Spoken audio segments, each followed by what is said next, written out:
வாழ்க வையகம், வாழ்க வையகம், வாழ்க வளமுடன். இது கனடா ஸ்கை யோகா மன்றத்தின் வாராந்த சிறப்பு சிந்தனை உரை நிகழ்ச்சி. இன்றைய நிகழ்ச்சிக்கு இணையதளம் வாயிலாக வருகை தந்துள்ள அனைத்து வேதாத்திரிய அன்புள்ளங்களை மீண்டும் வாழ்க வளமுடன் என்று வாழ்த்தி வணங்குகின்றோம்.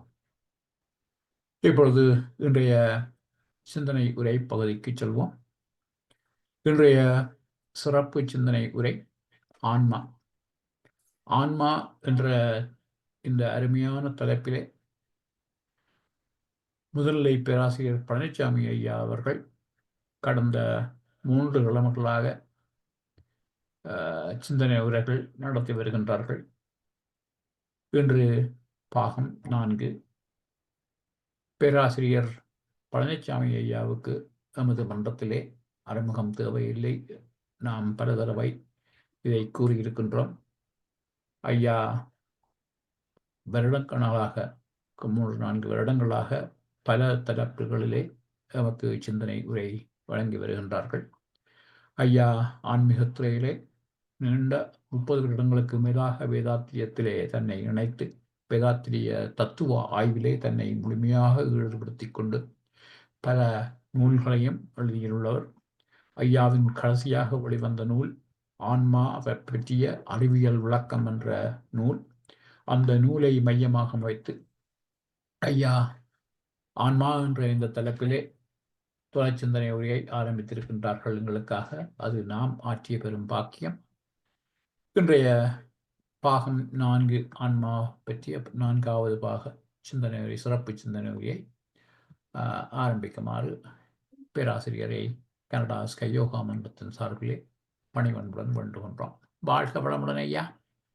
வாழ்க வளமுடன் ஐயா. வாழ்க வையகம், வாழ்க வையகம், வாழ்க வளமுடன். குரு வாழ்க, குருவே துணை. சிந்தனையை, உடல் நலத்தை சீர் அமைத்து ஓய்வேத்த குருவே வாழ்க, வாழ்க வளமுடன், வாழ்க வளமுடன், வாழ்க வையகம். கனடா ஸ்கை யோகா அறக்கட்டளையை சிறப்பாக நடத்தி வருகின்ற ஆன்மீக அன்புள்ளங்கள், குறிப்பாக பேராசிரியர் முனைவர் சிவசங்கரம் ஐயா அவர்கள் மற்றும் இந்த நிகழ்ச்சியை தொடர்ந்து சிறப்பித்து வருகின்ற அன்பர்கள் அனைவருக்கும் அருட்தந்தை வேதாத்திரி மகர்ஷி அவர்கள் சார்பாக வாழ்க வளமுடன் என்ற வாழ்த்துக்களையும் எனது அன்பு கலந்த பணிவான வணக்கத்தையும் சமர்ப்பித்து, ஆத்மா என்ற தலைப்பிலே இன்றைக்கு 4வது அமர்வாக பகவத்கீதையின் பார்வையில் ஆத்மா என்ற கருத்தை 3வது அமர்வாக மேலும் சில சிந்தனைகளை பகிர்ந்து கொள்கின்றோம். இந்திரிய நுகர்ச்சி உடைய போகிக்கு, அதாவது புலன் சார்ந்த வாழ்க்கையில உலக சுகங்கள் ஆனந்தமானவை. ஆனால் இந்த புலன்களின் மூலம் செலவாகின்ற காந்தாற்றல், வாழ்க்கையினுடைய நோக்கம், இவற்றெல்லாம் அறிந்த யோகிக்கு கடவுள் தரிசனமே பேரின்பம். சாங்கிய யோகத்தின் பகவத்கீதையுடைய 2ஆம் அத்தியாயமாகிய சாங்கிய யோகத்தின் 71, 72 2 ஸ்லோகங்கள் என்ன சொல்கின்றன என்றால், எவன் ஆசைகளை அறவே அகற்றி பற்றற்று அகங்கார மமகாரமின்றி நடமாடுகின்றானோ அவன் சாந்தி அடைகிறான். இதுவே பிரம்ம நிலை பேராகும். இதை அடைபவனுக்கு மோகமில்லை. இறுதி காலத்திலாவது இதில் நிலைத்திருப்போன் பிரம்ம நிர்வாணத்தை அடைகிறான். ஆசைகளை அறவே அகற்றி பற்று அற்று, அகங்காரம் என்றால் தான் என்ற அதிகாரப்பற்று, மமகாரம் என்பது தனது என்ற பொருள் பற்று, இவையெல்லாம் அற்ற நிலையிலே இவற்றிலிருந்து விடுதலை பெற்று வாழ்பவன் சாந்தி அடைகிறான். அவனுடைய மனசு அமைதி பெறுகிறது. எந்த விதமான சஞ்சலங்களோ சபலங்களோ இருக்காது. இந்த அமைதியே பேரின்பத்திற்கு அடித்தளம். பிரம்மநிலை பேரு என்பது பேரின்பம். இந்த பிரம்மநிலை அடைந்த பிறகு வேற என்ன வேணும்? இன்னும் வேற என்ன வேண்டும்? இப்பேறு பெற்ற பின்னர் எடுத்த மனித பிறப்பு எய்தியதே முழுமை என்பார் மகர்ஷி அவர்கள். சரி, இதுல இறுதி காலத்திலாவது இதில் நிலைத்திருப்பவன் பிரம்ம நிர்வாணத்தை அடைகிறான் என்ற ஒரு கருத்து இருக்கு.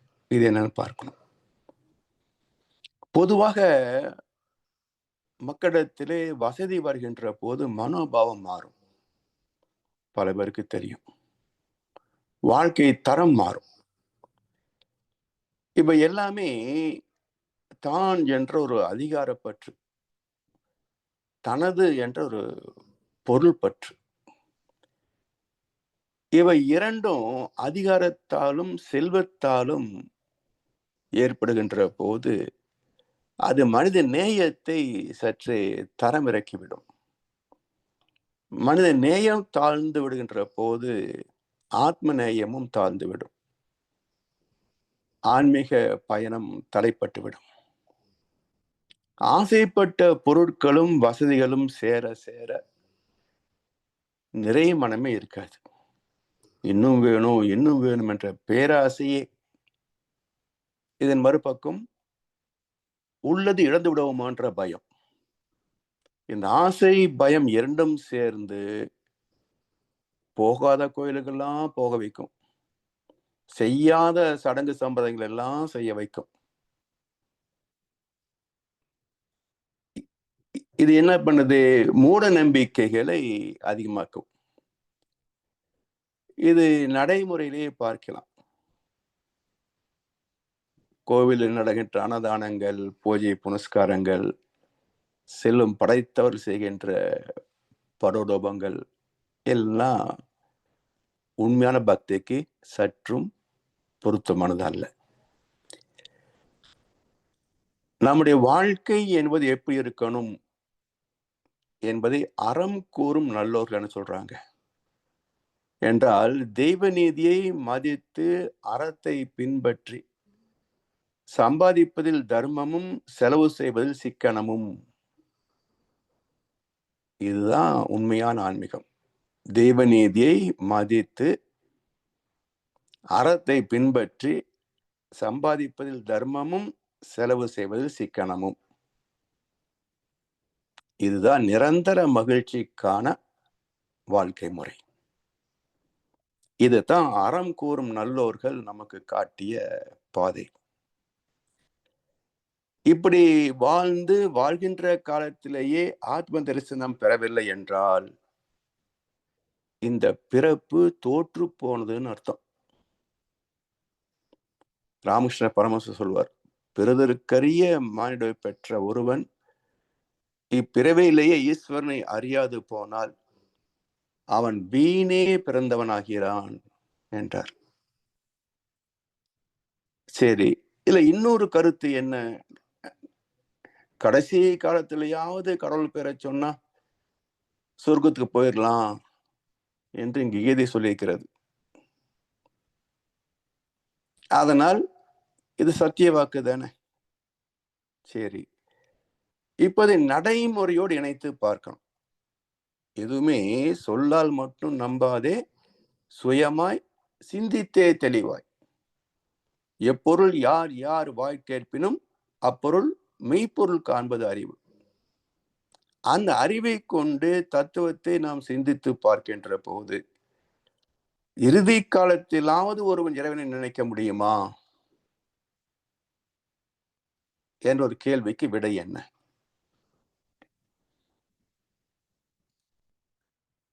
தவம் செய்பவர்களுக்கு இந்த அனுபவம் இருக்கும். ஒரு 30 நிமிஷம் தவம் செய்யறோம். எப்போதும் என்றைக்கும் ஒன்று போல் தவம் வருகிறதா? மனம் லயமாகிறதா? இல்லை. இப்ப காரணம் என்ன? அன்றைய அனுபவங்களும் ஒரு காரணம். ஒரு அரை மணி நேரம் தவத்திலே நாம் வெற்றி பெற வேண்டும் என்றால் அன்றைக்கு 23.5 மணி நேரம் நாம் சாந்தமான வாழ்க்கையை வாழ்ந்திருக்க வேண்டும். அப்பதான் அந்த அரை மணி நேரம் தவம் நல்லபடியாக அமையும். எங்கேயாவது வாக்குவாதம், பிரச்சனை, சிக்கல், சண்டை, சச்சரவு வந்திருந்தால் அன்றைக்கு தவத்தில் உட்கார்ந்து அதே சிந்தனை தான் ஓடிட்டு இருக்கும். தவம் கொஞ்சம் கூட மனம் செட் ஆகாது. அப்ப ஒரு நாள் தவ அனுபவத்திற்கே அன்றைய வாழ்க்கை ஒரு காரணி என்கின்ற போது, வாழ்க்கையின் கடைசி மூச்சின் போது இறைவனை நினைக்க வேண்டும் என்றால் எப்படி சாத்தியமாகும்? எனவே வாழ்கின்ற காலம் முழுவதும் இறை சிந்தனையில் வாழ்ந்தால்தான் இறக்கின்ற அந்த கடைசி நிமிஷத்திலேயும் இறை சிந்தனை வரும். இதுதான் அனுபவம். எனவே அறியாமையால் நெறி தவறிய வாழ்வை ஆன்றோர் அறிவுரையை பயன் கொண்டு மாற்றி அமைத்துக் கொள்ள வேண்டும். இதை இன்னொரு கருத்து ஏற்கனவே சொல்லியிருக்கிறேன். வளர் பெருமானுடைய கருத்து. செத்து இறந்து போய் கதியை பெற நினைக்கும் பேதரை போல் என நினையேல். சரியா? அப்ப செத்த பிறகு சாகும் போது எங்க சிவலோகம் போறது, வைகுண்டம் போறது? அதெல்லாம் சாத்தியம் இல்லை. இவை எல்லாமே வாழ்கின்ற காலத்தில் நாம் பெறக்கூடிய பேரின்பம், தூய்க்க வேண்டிய பேரின்பம், இந்த வாழ்க்கையின் நோக்கத்தை நிறைவு செய்கின்ற பேரின்பம்.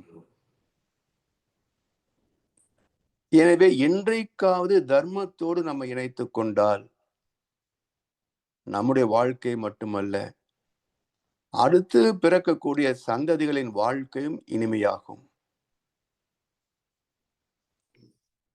இதை இன்னும் பல அதிகாரங்களிலே, அத்தியாயங்களிலே, பல ஸ்லோகங்களிலே இங்கே இதை பேசுகிறது.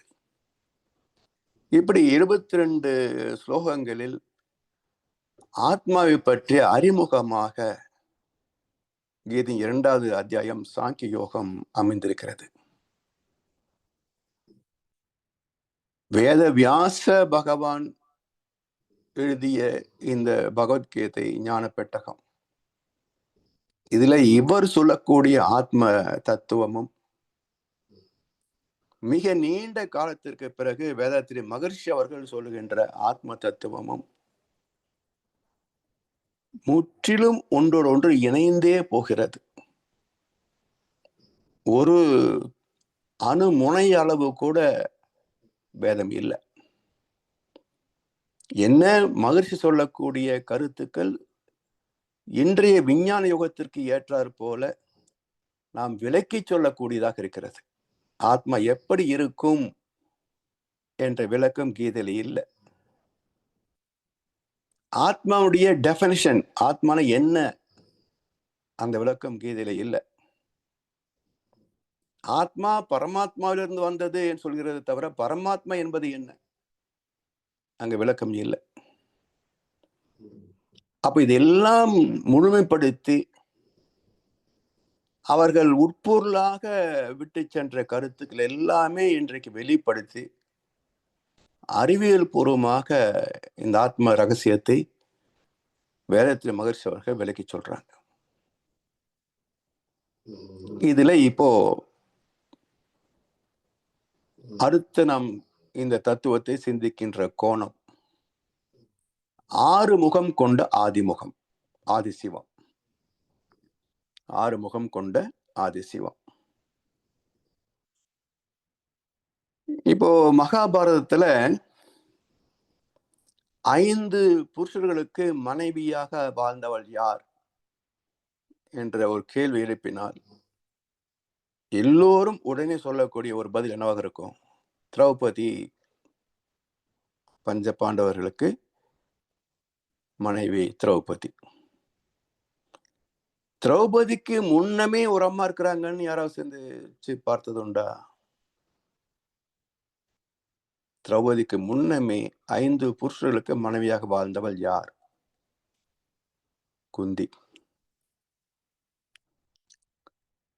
எப்படின்னு பாருங்க. முதல் குழந்தை கர்ணன் சூரிய பகவானுடைய ஆற்றலுக்கு பிறந்தது. ஒன்னாச்சா? இரண்டாவது தர்மதேவன் யுதிஷ்டிரர் தர்மர் பிறக்கிறார், 2வது குழந்தை. மூன்றாவது வாயு பகவானுக்கு, யாரு? பீமன். 4வது இந்திரனுக்கு, யாரு? அர்ஜுனன். 4 பேர் ஆச்சா? ஸ்தூலமாக பருவுடலாக கணவன் பாண்டு. 5 பேர் ஆச்சா? நகுலன் சகாதேவன் மாத்திரினுடைய குழந்தைகள், குந்திக்கல்ல, மாத்திரிக்கு பிறந்தது. அப்ப குந்திக்கு 4 பிள்ளைகளும் 4 சக்திகளுக்கு பிறந்ததாகவும் கணவன் என்று பாண்டு அமைந்ததாகவும் சொல்லப்படுகிறது. அப்ப 5 பேர் தானே. அப்ப 5 புருஷர்களுக்கு மனைவியாக வாழ்ந்தவள் என்றால் முதலில் குந்தி, அடுத்ததுதான் திரௌபதி. இதே போலத்தான் 6 முகம் கொண்டது யார் என்றால் 6 முக கடவுள் முருகன். இப்ப முருகனுக்கு முன்பே 6 முகம் யாருக்கு இருந்தது என்றால் அவர்தான் ஆதி சிவம், சிவபெருமான். இப்போ சிவபெருமானுக்கு 6 முகங்கள் இருக்கிறத எங்கேயாவது நான் பார்த்திருக்கிறோமா? இல்ல. கேள்விப்பட்டிருக்கிறோமா? அதுவும் இல்லை. யார் சொல்லியிருக்கிறாங்க என்றால் சைவ சித்தாந்தம் பேசுகிறது. சைவ சித்தாந்தம் பேசுகின்ற கருத்து சிவபெருமானுக்கு 6 முகங்கள் உண்டு. என்னெல்லாம்?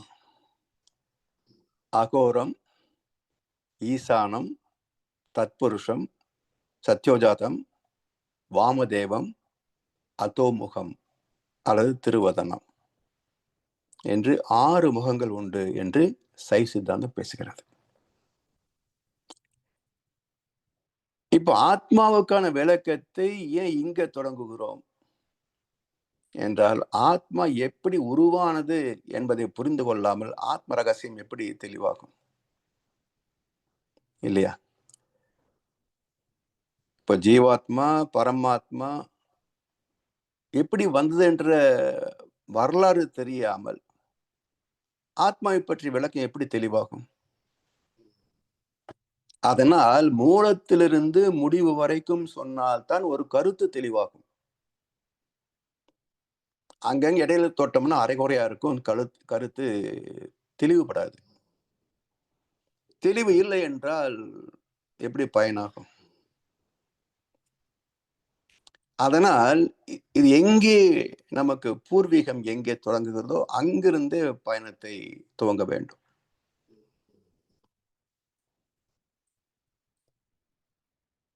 இப்போ இந்த 6 முகங்களிலே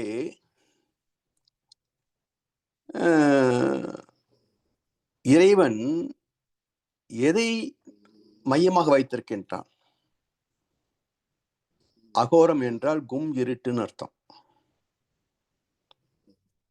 ஈசான, ஈசா என்றால் மூலம், ஈசான என்றால் மூலம் இல்லாதது. அப்ப ஈசானம் என்ற சொல்லுக்கு என்ன பொருள்? இந்த பிரபஞ்சம் என்ற உலகம், உலகம் யாவையும் தாமுல ஆக்கலும், நிலை பெருத்தலும், நீங்களும் அலையிலா விளையாட்டுடையான். அந்த சிவபெருமான் அனைத்திற்கும் மூலமாக இருந்தாலும் அவருக்கு ஒரு மூலம் உண்டா? என்ற கேள்வி வருகின்ற போது இல்லை. அப்ப அனைத்திற்கு மூலம் ஈசன். தனக்கு ஒரு மூலம் இல்லாதது ஈசான, அதனால் ஈசானம். அப்ப அகோரம் கும் இருட்டு சுத்தவெளி. ஈசானம் அனைத்திற்கு மூலமாக இருந்தாலும் தனக்கு ஒரு மூலம் இல்லாதது. மூன்றாவது பண்பு தத் புருஷ. தத் என்றால் இறைநிலை, சிவம். எப்படி இருக்கிறது? புருஷ. புருஷ என்றால் அறிவுன்னு அர்த்தம். அப்ப தத் புருஷம், சிவமே அறிவு, அறிவே தெய்வம். தத் புருஷம் என்ற வார்த்தை தான் தமிழிலே அறிவே தெய்வம் என்று மகரிஷி அறிமுகப்படுத்தினார். மூன்றாச்சா? இந்த மூன்றும் சேர்ந்து பெற்ற எழுச்சி சத்யோஜாதம். அதாவது அமாவாசைக்கு பிறகு பிறை சொல்றோம் இல்லையா, மூன்றாம் பிறை, அதை பார்க்கறதே கஷ்டம். முதல் பிறை எப்படி பார்க்க முடியும்? அதுபோல் எப்படி இருட்டில் இருந்து வெளிச்சத்தின் கூறு தோன்றுகிறதோ முதல் பிறையாக, அதுபோல் இந்த சுத்தவெளியில் இருந்து இறை துகள் என்ற சக்தி பிறந்தது. அதான் சத்யோஜாதம். அந்த சக்தி எப்படிப்பட்டது என்றால் வாமதேவ. வாமன கேள்விப்பட்டிருக்கோம், வாமன அவதாரம். சின்ன ஒரு சிறுவன் என்ன பண்ணினா விஸ்வரூபம் எடுத்தான். அதுக்கு மேல பெருசு இல்லை. அப்ப வாமன என்றால் சிறிதினும் சிறிது, தேவோ என்றால் பெரிதினும் பெரிது. எதை நீங்கள் பெரிது என்று மனதால் பாவிக்கிறீர்களோ அதை விட பெருசு. எவ்வளவு சிறியது என்ற மனதால் நாம் பாவிக்கின்றோமோ அதை விட சிறுசு. ஏன்னா விஞ்ஞானத்தினாலேயே இறை துகள் என்ற சக்தியை காண முடியவில்லை. கருவிக்கும் கணக்குக்கும் மனித அறிவுக்கும் எட்டாத நிலை. அதான் சிறிதினும் சிறிது. அப்ப சக்தி என்ற ஆற்றலே பெரிதினும் பெரிதாக பேசப்படுகின்ற இந்த பிரபஞ்சமாகவும் இருக்கிறது. அத மகர்ஷி ஒரு நாள் கேட்டான், இது மிக பெரியது இந்த பிரபஞ்சம் சுவாமிஜி.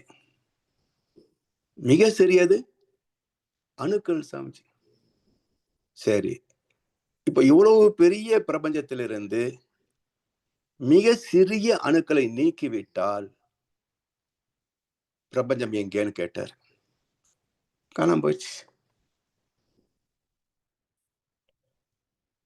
எறும்பு தோலை உரித்து பார்க்க யானை வந்ததடா, என் இதய தோலை உரித்து பார்க்க ஞானம் வந்ததடா என்றார் கண்ணதாசன். எறும்பும் திசுக்களின் கூட்டு, யானையும் திசுக்களின் கூட்டு, எண்ணிக்கை தான் பேதம்.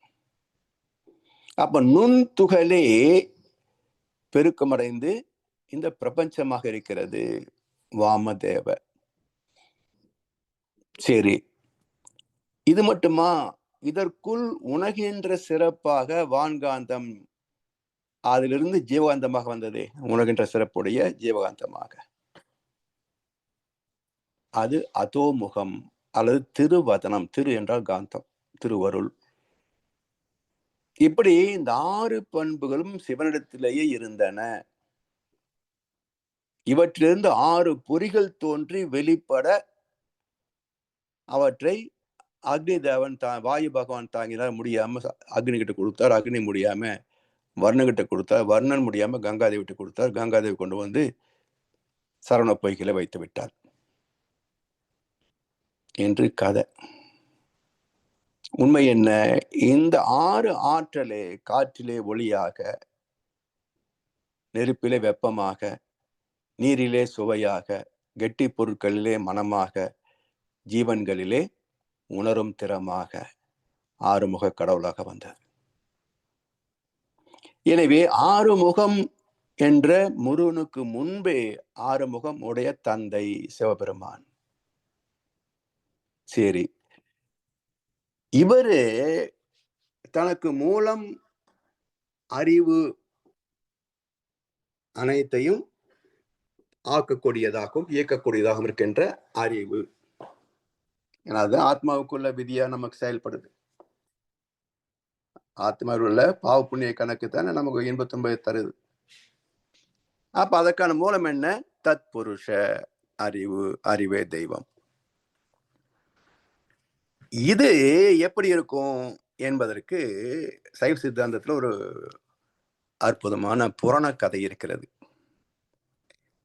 இதை ஓம் நம சிவாய, ஓம் நம சிவாய என்ற ஒரு சீரியல் இந்தியாவில் தூர்தர்ஷன் தொலைக்காட்சியில ஒரு காலத்தில் ஒளிபரப்பப்பட்டது. அதுல ஒரு வாரம் அன்றைக்கு அந்த நிகழ்ச்சியில முனிவர்கள், தேவகணங்கள் எல்லோரும் கைலாசம் போறாங்க சிவபெருமானை தரிசிப்பதற்காக. சிவபெருமானோ ஆழ்ந்த தியானத்தில் இருக்கிறார். எல்லாரும் அமைதியா காத்திருக்கிறார். நீண்ட நேரம் தவத்திற்கு பிறகு சிவபெருமான் கண் விழிக்கிறார். எல்லோரும் பெருமானை போற்றி வணங்கிவிட்டு அதுல ஒருவர் கேட்கிறார், பெருமானே, நாங்கள் எல்லோரும் உங்களை அடைவதற்காக பூஜை, புனஸ்காரம், தவ முறை, தியானங்கள் எல்லாம் மேற்கொள்கிறோம். ஆனால் தாங்களோ எப்போதும் தனிமையில் தியானத்தில் இருக்கிறீர்களே என்றால் தாங்கள் யாரை நோக்கி தவம் ஏற்றுகிறீர்கள்? மிக அற்புதமான கேள்வி. எல்லாவற்றுக்கும் மூலப்பொருள் சிவபரம்பொருள். அந்த சிவமே எதை நோக்கி தவம் செய்கிறது? எப்போதும் தனிமையில தான் இருக்கிறார், தவத்துலதான் இருக்கிறார். அருமையான கேள்வி கேட்டாங்க. பதில் மிக அருமையான பதில். நான் என் மூலத்தை நோக்கி தவம் ஏற்றுகிறேன். நான் எனது மூலத்தை நோக்கி தவம் ஏற்றுகிறேன். அதோட முடிஞ்சு போகுது அந்த நிகழ்ச்சி. ஆனா சிந்தனை என்ன? சிவபெருமான் எனது மூலத்தை நோக்கி தவம் ஏற்றுகிறேன் என்றால் அப்போ இந்த உருவத்தில் இருக்கின்ற சிவனுக்கு ஒரு மூலம் உண்டா? உண்டு என்று சிவனை சொல்லிட்டார். அதை எப்படி அடைவது, அறிவது? தவத்தின் மூலம் மட்டுமே என்று சிவனை காட்டிவிட்டார். அப்ப இந்த இடத்துல இரண்டு கருத்துக்கள், உருவாய் அருவாய், உளதாய் இலதாய், மறுவாய் மலராய், மணியாய் ஒளியாய், கருவாய் உயிராய், கதியாய் விதியாய், எல்லாம் சிவபெருமானின் திருவிளையாடல்களே. அப்ப அந்த உருவமாக இருப்பதும் சிவனே, உருவத்துக்கு மூலமான அருவமாக அறிவாக இருப்பவனும் சிவனே. இதை அறிவது எப்படி? புலன் அடங்கி மனம் ஒடுங்கி தவத்தில் ஆழ்ந்து போனால் அரூப சிவத்தை, ஆதி சிவத்தை அறியலாம் என்று சைவ சித்தாந்தமே அற்புதமான கருத்தை வெளிப்படுத்தியிருக்கிறது.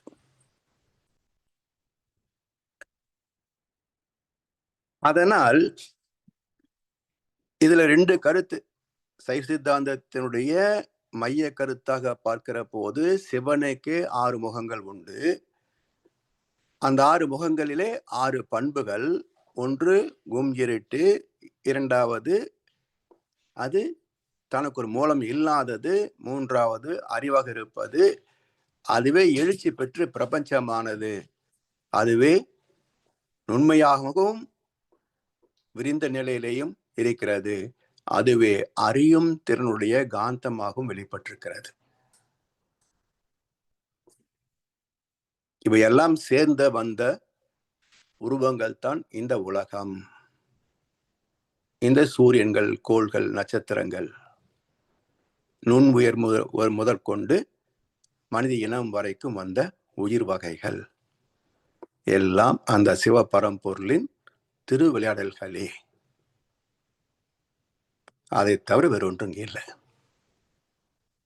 இதுதான் மெய்ப்பொருள். இதுதான் மெய் கண்ட நாயனார். இப்படி இந்த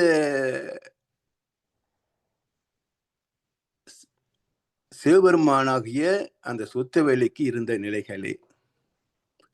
சரி, இதை பகவத்கீதை என்ன சொல்கிறது?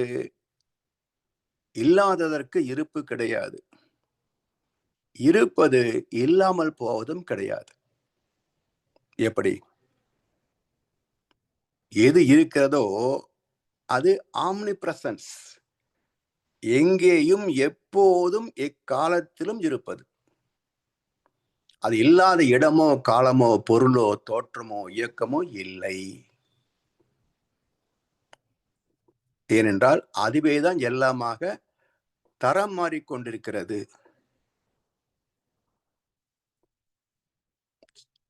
இது எப்படி நாம புரிஞ்சுக்கிறது? ஏனென்றால் from known to the unknown end என்று சொல்வார்கள். நாம் தெரிந்ததை நம்புவது எளிது இல்லையா?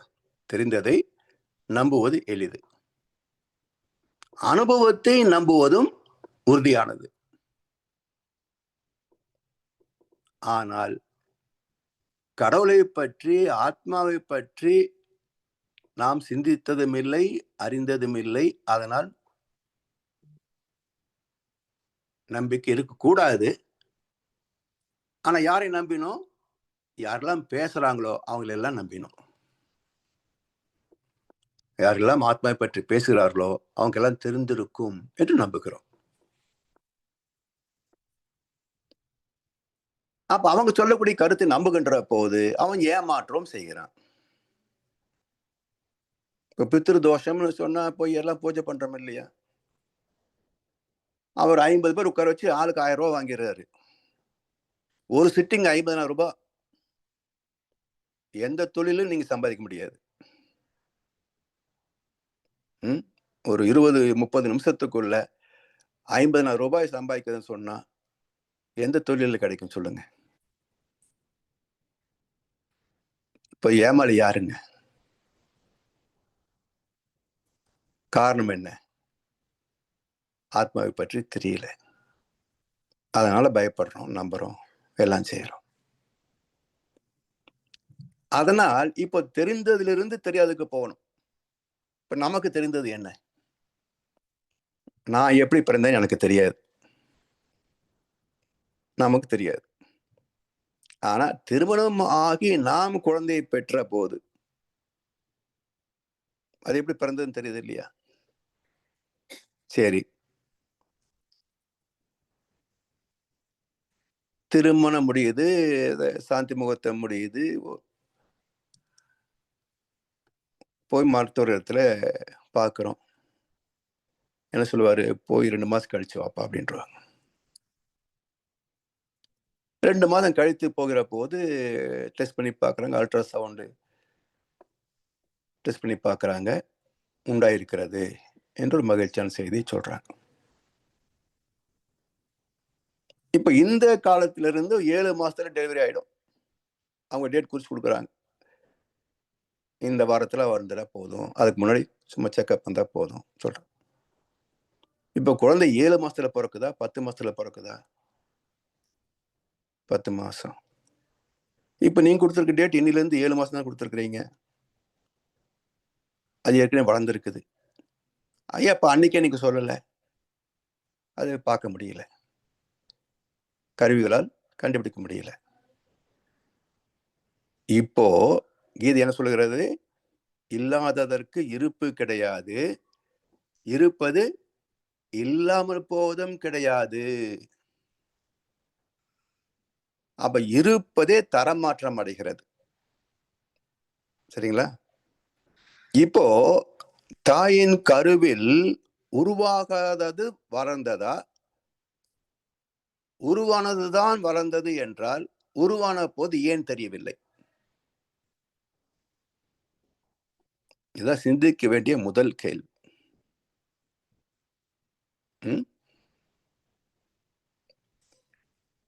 தந்தை தாய் ஈர் உயிரும் ஒன்று சேர்ந்து தழைத்து ஒரு உடலாகி உலகில் வருகிறோம். இது தெரியுது. ஆனா இந்த உடல் தோற்றத்திற்கு முன்பு இருந்ததே, அது யாருக்கு தெரிஞ்சது?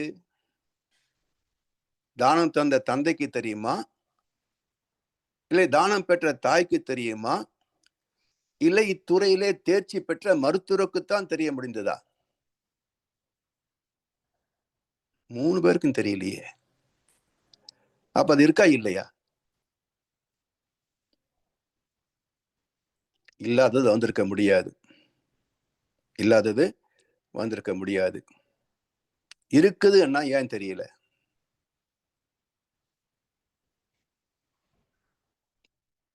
இதுதான் நுட்பமான கேள்வி, நுட்பமான பதில். அப்போ இந்த ஆத்மாவுக்கு மூலமாகிய பரமாத்மாவே உண்டா இல்லையா? ஒரு பட்டிமன்ற தலைப்பு. யார் தீர்ப்பு சொல்ல முடியும்? எப்படி தீர்ப்பை நிரூபித்து காட்ட முடியும்? திருமந்திரம் தெளிவா சொல்லிடுச்சு. முகத்தில் கண் கொண்டு பார்க்கும் மூடர்கள். நீ கடவுளை போய் கருவறையில பார்க்கணும் ஆசைப்படுறியே மூடர்கள், அறிவு கட்டவர்களேன்னார். பின் எப்படி பார்க்கறது? ஆருத்ர தரிசனம் பார்க்கணும் இல்ல, எப்படி பார்க்கறது? அகத்தில் கண் கொண்டு பார்த்தலே ஆனந்தம். ருத்ரம் என்றால் அழிதல், ஆருத்ரம் என்றால் அழிவில்லாதது. அப்ப மார்கழி மாதத்தில் ஆருத்ர தரிசனம் காண்பது என்றால் அழிவில்லாத பரம்பொருளை காண்பதுன்னு அர்த்தம். அதுக்கு பேர் ஆருத்ர தரிசனம், அழிவில்லாத பரம்பொருளை காண்பது. இப்ப இவர்களுடைய கோட்பாட்டின்படி கருவறையில் இருக்கின்ற சிவம் தான் கடவுள் என்றால் அப்படிதான் நம்புறாங்க. இந்த கற்சிலை தான் கடவுள் என்றால் இதை உடைக்க முடியுமா முடியாதா? பவுடர் ஆக்கலாம், மாவு மாதிரி ஆக்கிடலாம். ஆனாலும் இது அரூபமாகுமா? என்னதான் நீங்க கிரஷ் பண்ணினாலும் நுண்ணிய அது மாவு மாதிரி செய்யலாமே தவிர அது இல்லாமல் செய்ய முடியுமா?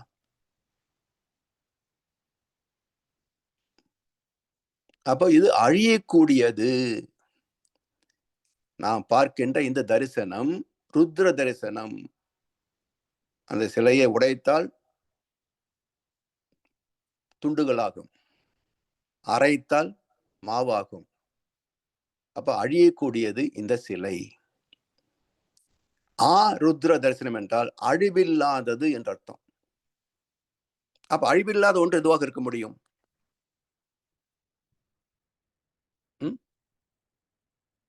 Energy can neither be created not destroyed. அணுசக்தியை ஆக்க முடியாது, அழிக்க முடியாது. ஆருத்ரம். இந்த அணுவுக்கு மூலம் எது? சக்தி என்ற இறை துகள், ஆருத்ரம். இந்த சக்திக்கு மூலம் எது? சிவம், ஆருத்ரம். அப்ப ஆருத்ர தரிசனம் என்றால் சிவபெருமானை அழிவில்லாத நிலையிலே தரிசிப்பது, அரூப நிலையிலே தரிசிப்பது. எப்படி தரிசிக்க முடியும்? அகத்தில் கண் கொண்டு பார்த்தலே ஆனந்தம். அதுக்கு நெத்தியடியா உதாரணம் சொல்றாரு பாருங்க. இதை எப்படி அகத்தில் அறிய முடியும்? அகத்தில் கண் கொண்டு பார்த்தலே ஆனந்தம். இதுக்கு ஒரு நெத்தியடியா உதாரணம் சொல்றாரு பாருங்க. ஒரு ஆண் பெண் உறவு எப்படி இருக்கும்? இதை ஒரு தாய் தன் மகளுக்கு சொல்ல முடியுமா?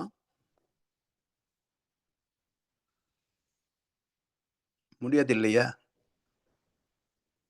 தாய் தன் மணாளனோடு ஆடிய சுகத்தை சொல் என்றா சொல்லுமாறு எங்கனே.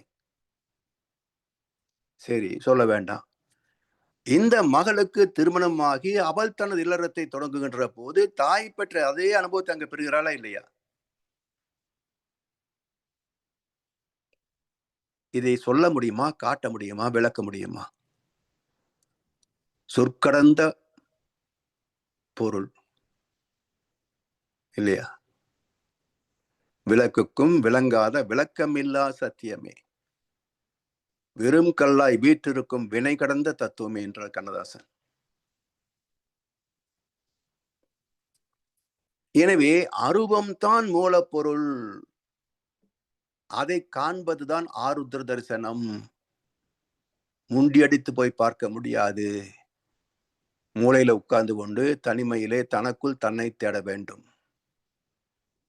அப்படி தேடுகின்ற போது முதலில் தரிசிப்பது ஆத்ம தரிசனம். அதன் மூலத்தை தேடுகின்ற போது தரிசிப்பது பரமாத்ம தரிசனம்.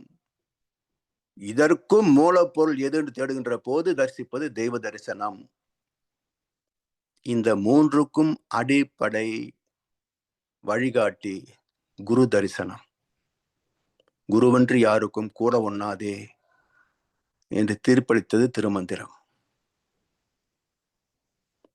அப்ப உருவன்றியே நின்று உருவம் புனைக்கும். எல்லா உருவங்களுக்கும் மூலம் அரூபம். அதுக்கு ஒரு உருவம் இல்லை. ஆனால் உருவன்றியே நின்று உருவம் புனைக்கும். கரு அன்றியே நின்று தான் கருவாகும். அதுக்கு ஒரு கரு கிடையாது, விதை கிடையாது. அத்தனை தோற்றங்களுக்கும் அதுவே விதை.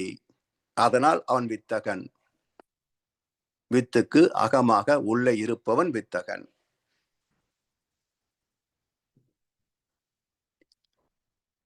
அருவன்றி நின்ற மாய பிரானை, சலனமில்லாமல் சாந்தமான நிலையில் இருக்கின்ற மாய பிரானை, குருவன்றி யாருக்கும் கூட ஒண்ணாதே.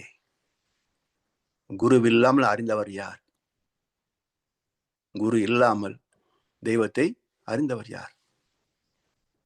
ஆனால் தான் குருவாய் வருவாய் அருள்வாய் குகனே என்றார் அருணகிரியார்.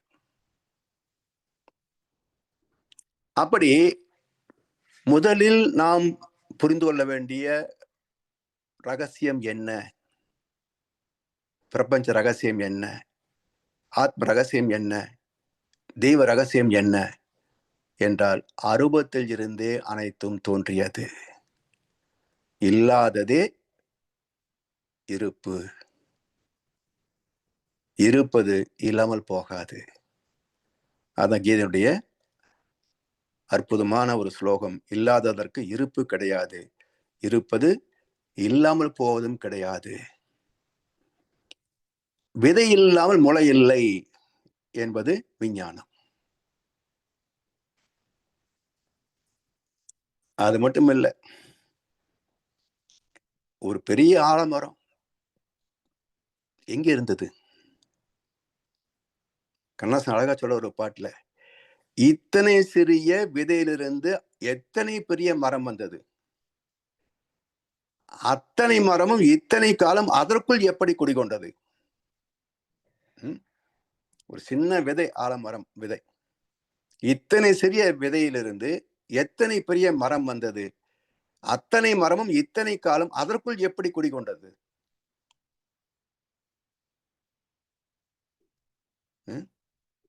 compressed magnetic domain, compressed biomagnetic domain. அதான் விதை. இது எப்படி உருவாகிறது என்பதெல்லாம் வேதாத்திரியத்தில் நமக்கு சொல்லப்படுகிறது. அதனால்தான் தத்துவத்தின் மகுடம் வேதாத்திரியம். இங்க எல்லாத்திற்கும் தெளிவான விளக்கம் உண்டு. எனவே தாய் தந்தையின் உடலில் இருந்துதான் வந்திருக்கிறோம். யார் எங்கிருந்தோ வரல. அதாவது இரண்டு கருத்துக்கள். சயின்ஸ் என்ன சொல்லுது,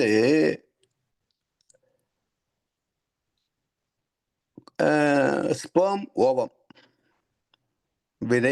வித்து முட்டை. இந்த இரண்டின் கலப்பு தான் ஒரு புரோஜனி, குழந்தை. இப்ப விஞ்ஞானம் சொல்லக்கூடிய கணக்கு ஆண் பெண் உயிர் சேர்ந்தால் குழந்தை பிறக்கும் என்றால், இப்ப சாந்தி முகூர்த்தத்திலே கருவா இருக்கணும் இல்லையா? சரி, இவங்க டெஸ்ட் பேபி உற்பத்தி பண்றாங்க. முதல் டெஸ்ட்ல போட்ட உடனே கன்சீவ் ஆக வேண்டியது தானே? அதுக்கு 7 நாள், மறுபடியும் second trial, third trial, fourth ட்ரையல்னு எதுக்கு 28 நாள்? அப்ப விஞ்ஞானம் சொன்ன உண்மை உண்மை அல்ல. ஆண் பெண் சேர்ந்தால் ஒரு குழந்தை பிறக்கும் என்பது விஞ்ஞானம் சொல்ற உண்மை. ஆனால் அது உண்மை அல்ல. சரி, பொதுவாக என்ன சொல்லிட்டு இருக்கிறாங்க? இப்போ குழந்தை இல்லை, கர்ப்பரட்சக அம்பாள் கோயிலுக்கு போங்க, குழந்தை பிறக்கும்னா போய் சுத்திட்டு தான் இருக்கிறாங்க. எத்தனை பேருக்கு பிறந்தது? அப்ப இறைவன் தருவானா குழந்தையை? இறைவன் தருவானா? அப்புறம் திருமணமும் தாம்பத்தியம் எதுக்கு? எல்லாம் மேரி இப்ப குழந்தை பெற்ற மாதிரி, இல்ல குந்தி 5 குழந்தைகளை பெற்ற மாதிரி பெற்றுக்க வேண்டியது தானே?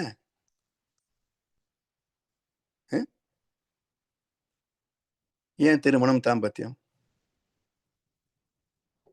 அப்போ இந்த தத்துவ ரீதியாக சொல்லப்பட்டதும் பாதி சரி, விஞ்ஞானம் சொல்வதும் பாதி சரி. இந்த ரெண்டும் சேர்ந்தா முழுமையான உண்மை. என்ன என்றால் ஆண் பெண் சேர்க்கையும் வேண்டும். ஆத்மான்னு சொல்றோமே, வினை பதிவுகளின் எழுச்சியும் வேண்டும். அங்க ஒரு பயோ மேக்னெட் டொமைன் இல்லை என்றால் எழுச்சி பெறாது. வித்து இல்லாமல் முளைக்க முடியாது. அந்த விதை முளைப்பதற்கு ஒரு சக்தி வேணும் இல்லையா? இப்போ ஒரு கீரை விதை அப்படி லேச மண்ணை பறிச்சு தூவி விட்டீங்கன்னா 2-3 நாள்ல கீரை தளிர்கள் வந்துடும். ஒரு தென்னை கொப்பரை அப்படி பறிச்சு வச்சீங்கன்னா தென்னங்கன்று வருமா?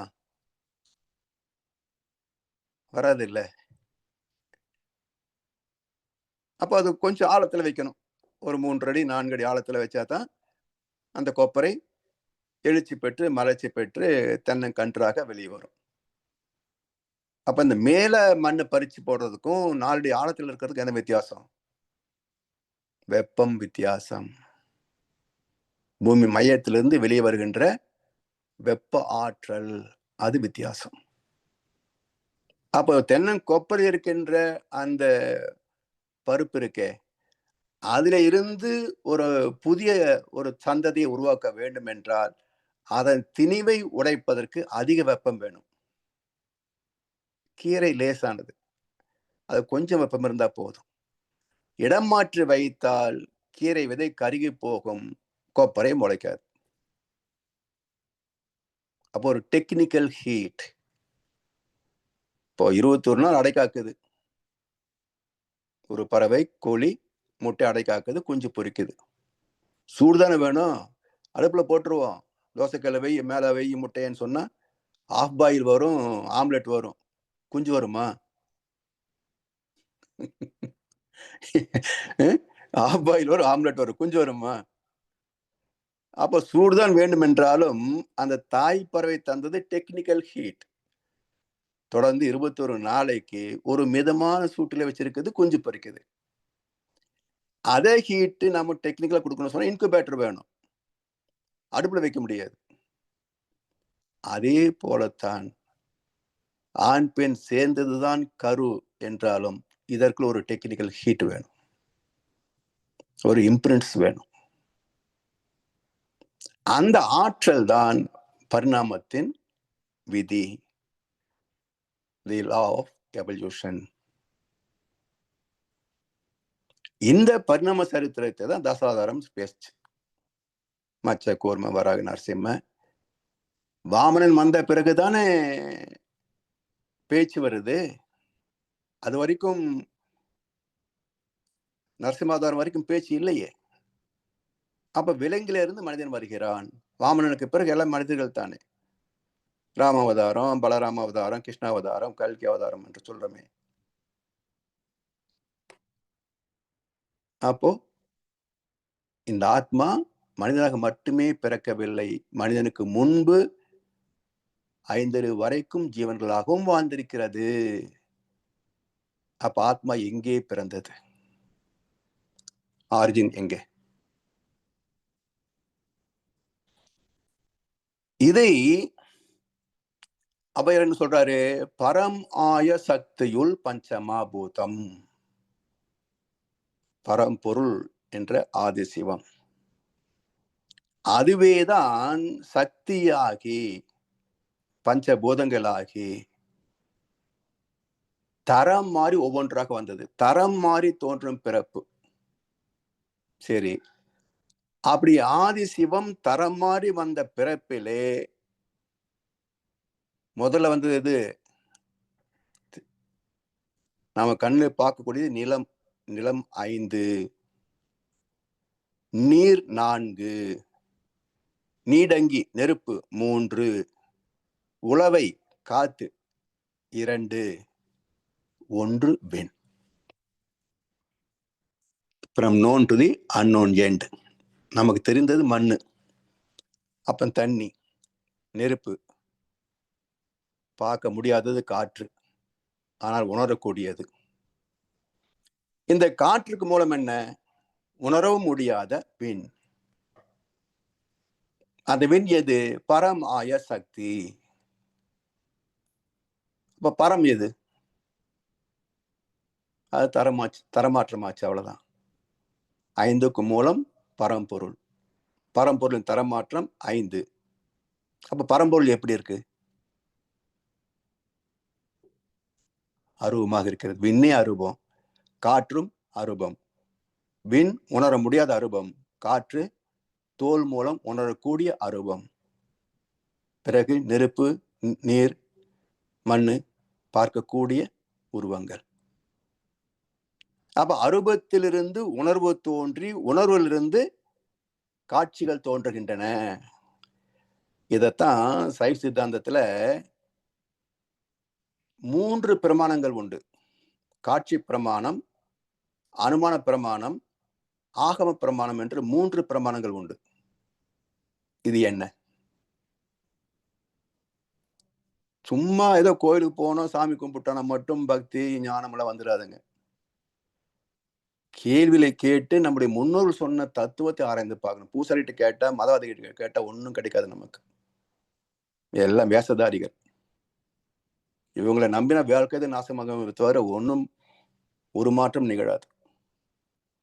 எந்த லாபமும் எதிர்பார்ப்பும் இல்லாத நம்முடைய முன்னோர்கள் எல்லோரும் இன்புற்று இருக்க நினைப்பதுவே அல்லாமல் வேறொன்றும் அறியன் பராபரமின் வாழ்ந்தாங்களே அந்த முன்னோர்கள். அவங்க தான் நமக்கு அசல் சத்தியத்தை எழுதி வச்சு போயிருக்கிறாங்க. இதை படித்து புரிந்து கொள்ளவில்லை என்றால் இந்த ஏமாற்று உலகத்துல நம்ம ஏமாறாமல் வாழவே முடியாது. சரி, இப்போ இந்த 3 பிரமாணங்களை சைவ சித்தாந்தம் என்ன சொல்கிறது? காட்சி பிரமாணம் பார்க்கிறோம், என்ன சந்தேகம்? பல பொருட்களை பார்க்கிறோம், ஜீவன்களை பார்க்கிறோம், மனிதர்களை பார்க்கிறோம், உறவுகளை பார்க்கிறோம், நட்பை பார்க்கிறோம், சமுதாயத்தை பார்க்கிறோம். இதுக்கு ஏதாவது ப்ரூஃப் வேணுமா? கை புண்ணுக்கு கண்ணாடி எதுக்கு? அப்ப காட்சி பிரமாணம். சரி, இப்ப நெருப்பு இங்க எரியுது, பார்த்துட்டோம். தொலை தூரத்துல புகை வருது. என்ன சொல்றோம்? நெருப்பு பத்திருக்கும் போட்டுக்கு புகை பாருங்க எவ்வளவு வருது, குப்பு குப்புன்னு வருது. அப்ப புகையை பார்த்து நெருப்பு இருக்கும் என்று நம்புகிறோம். இது அனுமான பிரமாணம். உடம்புக்குள்ள உயிர் இருக்கான்னு கேட்டான்னு சொல்லுவோம். பார்த்து சொல்ல முடியுமா? உடம்பு இருக்குது, பார்த்தா தெரியுது. எடை போட்டும் பார்க்கலாம், அளந்தும் பார்க்கலாம். எல்லா பரிமாணங்களுக்கும் உட்படும். உயிர் இருக்கான்னு கேட்டா இருக்குன்றோம். காட்டு, இல்லைன்னா செத்து போயிருக்கும் இல்ல, புனமா இருக்கும் இல்ல. அப்போ அசைவில்லாத பிணமாக மாறவில்லை, இயங்கிக் கொண்டிருப்பதனால் ஒரு உயிர் என்ற அடிப்படை இருக்கிறது என்பதை ஏற்றுக்கொள்கிறோம். அப்ப பார்க்கவில்லை என்றாலும் இருக்கிறது என்று அனுமானிக்கின்ற போது அது அனுமான பிரமாணம், ஆகம பிரமாணம். இது ரொம்ப முக்கியம். இந்த ஆகம விதி சொல்லி மக்களை ஏமாத்துறாங்களே, அது இந்த ஆகமம்.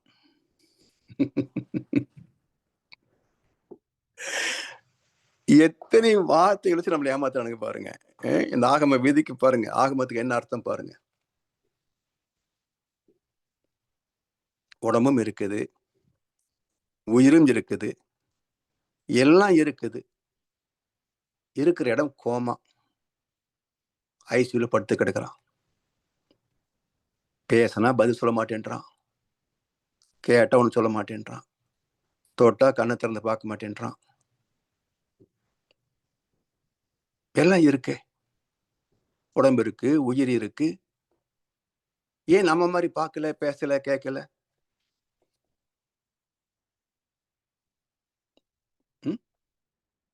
அப்போ இந்த உயிர் இயங்குவதற்கும் ஏதோ ஒன்று அடிப்படை.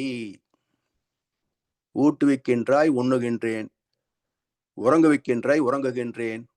உறங்காத என்னை ஆட்டுவிக்கின்றாய், ஆடுகின்றேன். அந்த சிறியேனால் ஆவதுதான் என்னேன்னு சொன்னாரே.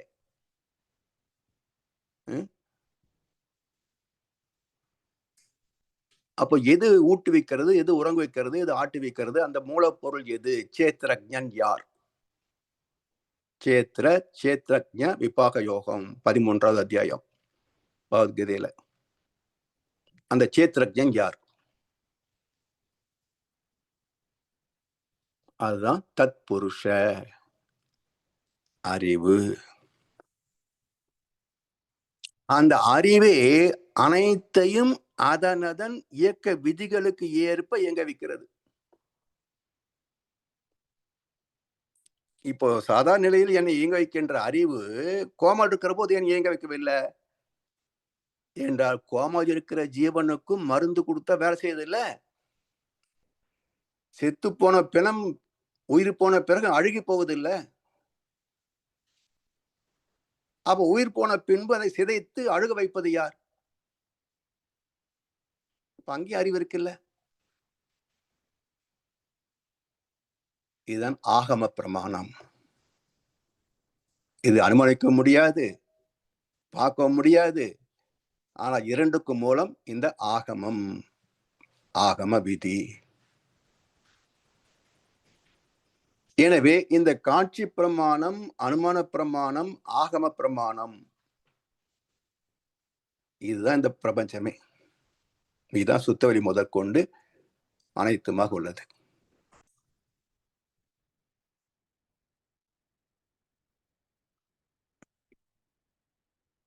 அடுத்ததாக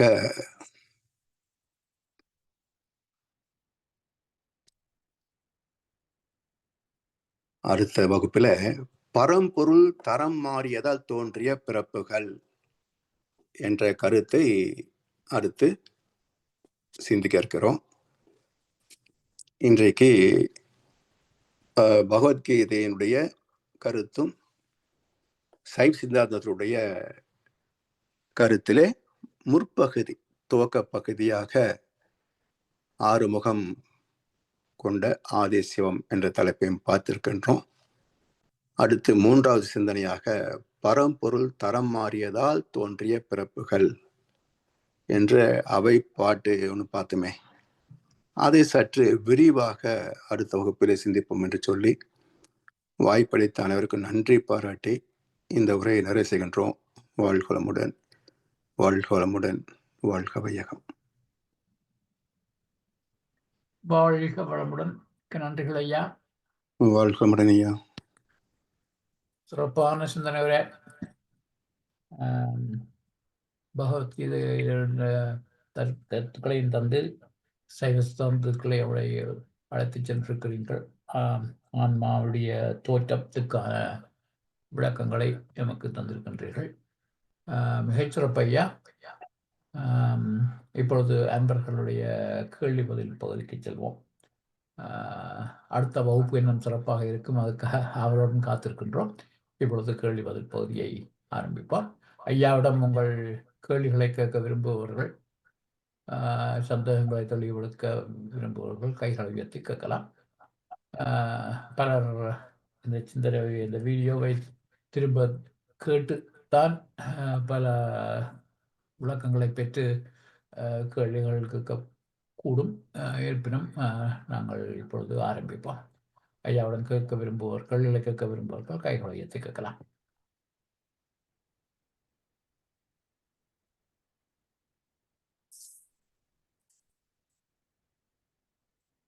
ஐயா, நான் ஆரம்பித்து வைக்கிறேன்.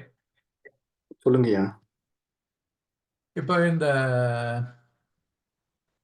தந்தை தாய் இரும் ஒன்று சேர்ந்து அந்த கரு உருவாகின்ற போது விஞ்ஞானம் கண்டுபிடித்தது 2-3 மாதங்களின் பின்பு, 2 மாதங்களின் பின்பு.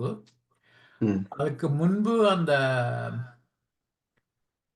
காந்தக்களம் இணைந்து கரு உருவாகின்ற போது அந்த காந்தக்களம் விந்து முட்டையோட சேர்ந்துதான் இணைகின்றதா ஐயா, அல்லது விந்து முட்டையை விட புறம்பாக இணைகின்றதா? அந்த விளக்கம் ரெண்டும் கலந்ததுதான். அதாவது இரண்டிலேயும் காந்த புலம் தான் வந்து கரு.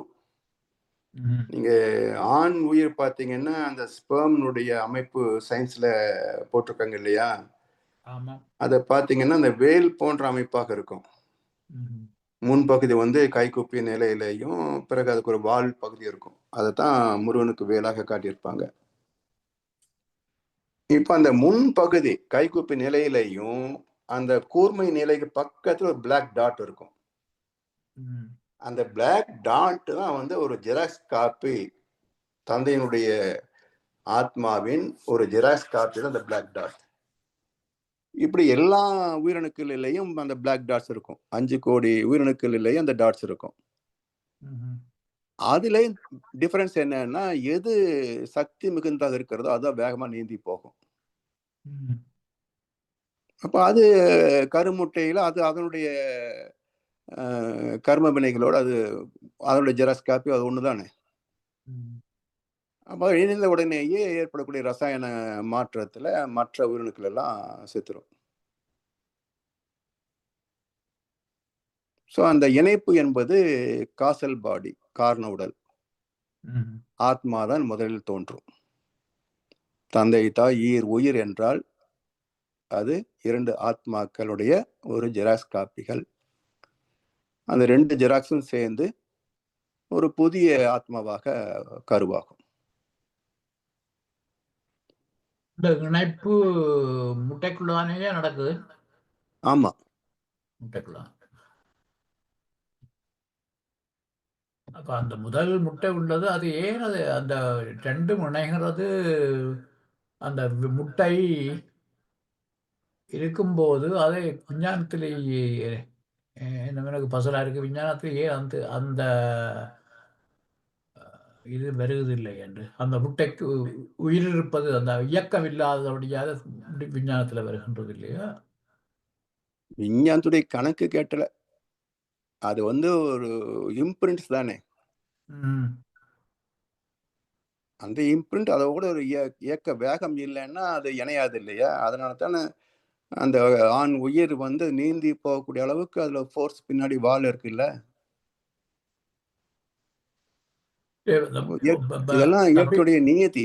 அதை எப்படி வந்தா அது வந்து செயல்பாட்டுக்கு வரும் அப்படின்றதெல்லாம் அந்த அறிவினுடைய என்ன சொல்றது சீர்மைதான். அறிவு இயக்கம் இல்லாத இடமே கிடையாது இல்ல.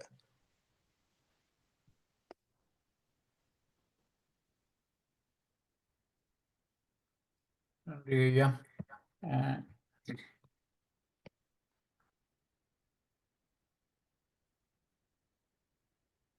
வேறு கேள்விகள் நண்பர்கள்?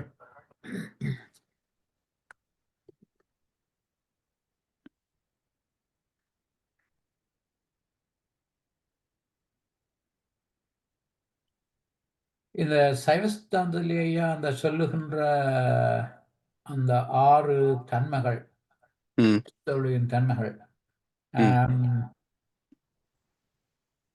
அந்த 6 தன்மைகள் முருகனுடைய 6 முகங்களாக வரவில்லை, அப்படித்தானே ஐயா? அதேதான் முருகனுக்காக வருது. அதேதான் முருகனுக்காக வருது. அந்த 6 முகங்களிலிருந்து ஏற்பட்ட நெருப்பு பொறிகள் அது ஆகாசத்துல நின்றது. அதை எடுத்து வாயு பகவானத்துல கொடுத்தார். அவர் அந்த வெப்பத்தை தாங்க முடியாமல் அக்னி பகவான்கிட்ட கொடுத்தார். அவர் வருண பகவான்கிட்ட கொடுத்தார். அவர் கங்காதேவிட்ட கொடுத்துட்டார். என்ன அர்த்தம்? இந்த 6ம் சேர்ந்து விண்ணானது, காற்றானது, நெருப்பானது, நீரானது, மண்ணாகிறது.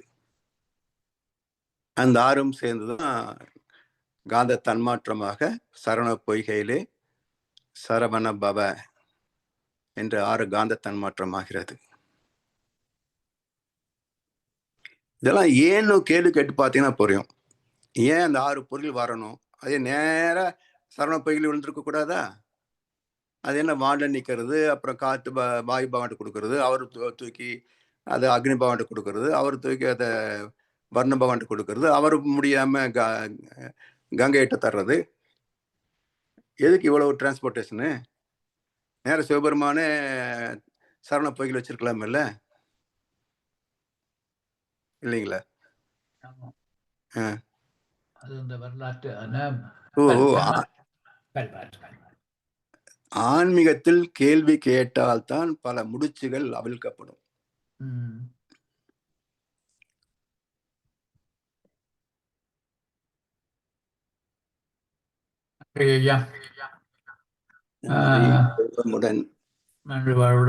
வேறு அன்பர்கள் கையெழுத்தில் ஐயா. எனவே நாங்கள் இன்றைய கேள்வி பதில் பகுதியை நிறைவு செய்வோம். இத்துடன் இந்த சிந்தனை உரையை அவர்கள் அந்த வீடியோவை திரும்ப திரும்ப கேட்கின்ற போது ஒரு முறை கேட்டா புரியுது கஷ்டங்கய்யா. அதுதான் ஐயா. நம்புறோம்.